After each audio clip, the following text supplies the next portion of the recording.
শুধু গানের দিন এ লগনও গান শোনাবার। দেখুন, একজন প্রযোজক এবং পরিচালক হিসেবে সবসময় মনে হয় নিত্য নতুন আমরা কাজ করি এবং রেগুলার বেসিসে আমরা কাজ করতে চাই। ছবি করেছি লাস্ট তুমিও তুমি, তারপরে পডকাস্ট হয় আমাদের প্রোডাকশন হাউস থেকে এবং ব্যাক টু ব্যাক অনেকগুলো অ্যালবাম রিলিজ হয়। আজকে 2025-এর প্রথমেই দাঁড়িয়ে 14 তারিখে মকর সংক্রান্তির দিন আজকে দুখানা মিউজিক অ্যালবাম রিলিজ হলো এবং সেটা retro, because I always appreciate old is gold.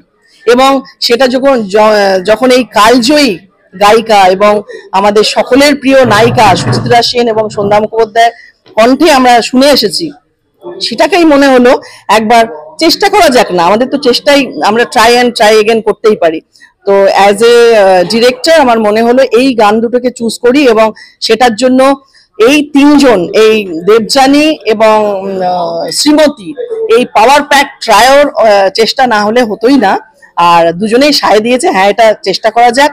গেয়েছে শ্রীমতী, পিকচারাইজেশনে দেবযানী। সুতরাং এদের দুজন না থাকলে এটা কাজটা আমার অসম্পূর্ণ থেকে যেত এবং ভীষণ ভালো লাগছে 2025-এর প্রথমে অধ্যায়ে এসে এরকম একটা মিউজিক অ্যালবাম প্রেস ক্লাবে রিলিজ হচ্ছে। প্রেস ক্লাব হচ্ছে আমাদের সকলের মধ্যমণি। আমরা যারা মিডিয়াতে কাজ করি, প্রোডাকশন হাউসের কাজ করি, press club is the area where we forecast the things our work, right? সুতরাং এইরকম একটা প্ল্যাটফর্মে দাঁড়িয়ে বছরের প্রথমে আমার মনে হয় 2025 ভীষণ ভালো যাবে।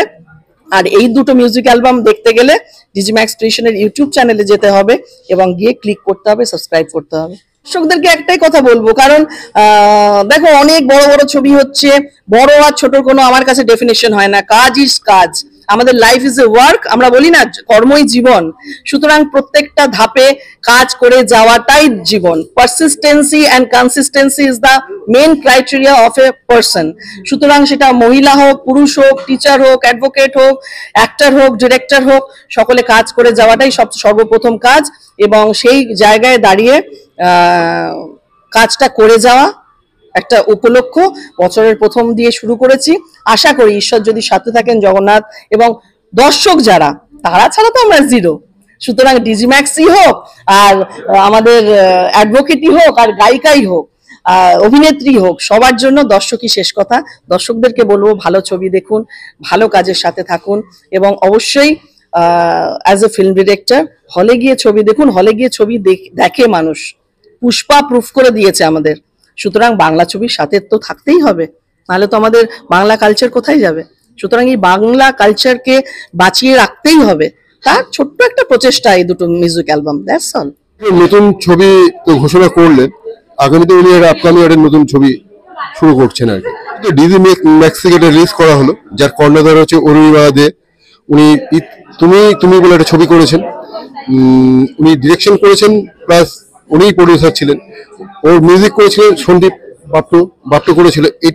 এই অ্যালবাম দুটোরও মিউজিক বাপ্টুই করেছে, খুব সুন্দর মিউজিক করেছে এবং ওর ওয়াইফ শ্রীমতী খুব সুন্দর গিয়েছে।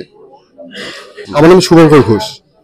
আজকে অরুণিমা ডিজিম্যাক্স ক্রিয়েশনের কর্ণধার হিসেবে অনেকদিন ধরে আমার সাথে যুক্ত। তুমিও তুমি বলে একটা সিনেমার সূত্রে ওর সাথে আমার যোগাযোগ। সেই সময় থেকে ওর অনেক কাজের সাথে আমি যুক্ত। ও তারপরে এক কাপা ফোনমা বলে একটা অনুষ্ঠান করে থাকে, তার বাইরে ও হঠাৎ ডিসিশনে একটা রেট্রো প্রজেক্ট করবে বলে, যেটা পুরোনো দিনের গানকে নতুনভাবে নতুন আঙ্গিকে লোকের কাছে আনা। কিন্তু এরকম নয় যে প্রজেক্ট মানে একটা পুরোনো দিনের গানের তো একটা অদ্ভুত আলাদা মেলোডি আছে, সেই মেলোডির সাথে এখনকার রিদিম দিয়ে সেটাকে কোনো হয়তো সেটা কোনো এরকম না হার্মফুল লাগছে, মনে হচ্ছে নাকি মিসম্যাচ করছে, এরকম কোনো অ্যারেঞ্জমেন্ট না করে যাতে গানটাকে লোকের কাছে আনা যায়, কোনো রকম সংযোগ নষ্ট না করে যদি গানটাকে রাখা যায়, এটা ছিল ওর একটা বক্তব্য।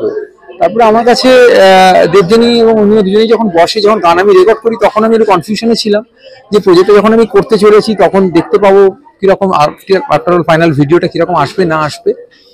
আমি আমার তরফ থেকে চেষ্টা করেছি যাতে যতটা ফর্মাল মিউজিক করা যায়, গানটা যতটুকুন চাইছে ততটুকু মিউজিক কম্পোজিশন রাখার, এবং সেটা যাতে কোনোভাবে গানটাকে হ্যাম্পার না করে, কোনোভাবে গানটার মধ্যে অতিরিক্ত কিছু মনে না হয়, সেরকম একটা কম্পোজিশন করার চেষ্টা করেছি। এবং সেটাই আমার মনে হয় যে আমি দেখলাম আমার ছবিতে যেটা দেখলাম সেটা হচ্ছে দেবযানীর সাথে শ্রীমতীর ভয়েসটা ম্যাচ করে গেছে, ওভারঅল যে মিউজিক অ্যারেঞ্জমেন্ট ওটার গানটার সাথে একটা ম্যাচ করেছে আমার মনে হওয়া। অন্য মানে দর্শকদের কি মনে হবে আমি জানি না। আমি এখানে এটুকুনি করেছি, টোটাল শব্দ মিশ্রণে আমাকে রাজীব মুখার্জি সাহায্য করেছেন, টোটাল অ্যারেঞ্জমেন্টস অ্যান্ড মিউজিকে আমি আমার মতো করে করেছি, এবং গানটা যেরকম ছিল কোনো অলমোস্ট সেই স্ট্রাকচারটাকেই রেখে নতুন আঙ্গিকে এখনকার মতো করে একটু রি অ্যারেঞ্জমেন্ট করে সাজিয়েছি গানটাকে, এইটুকু।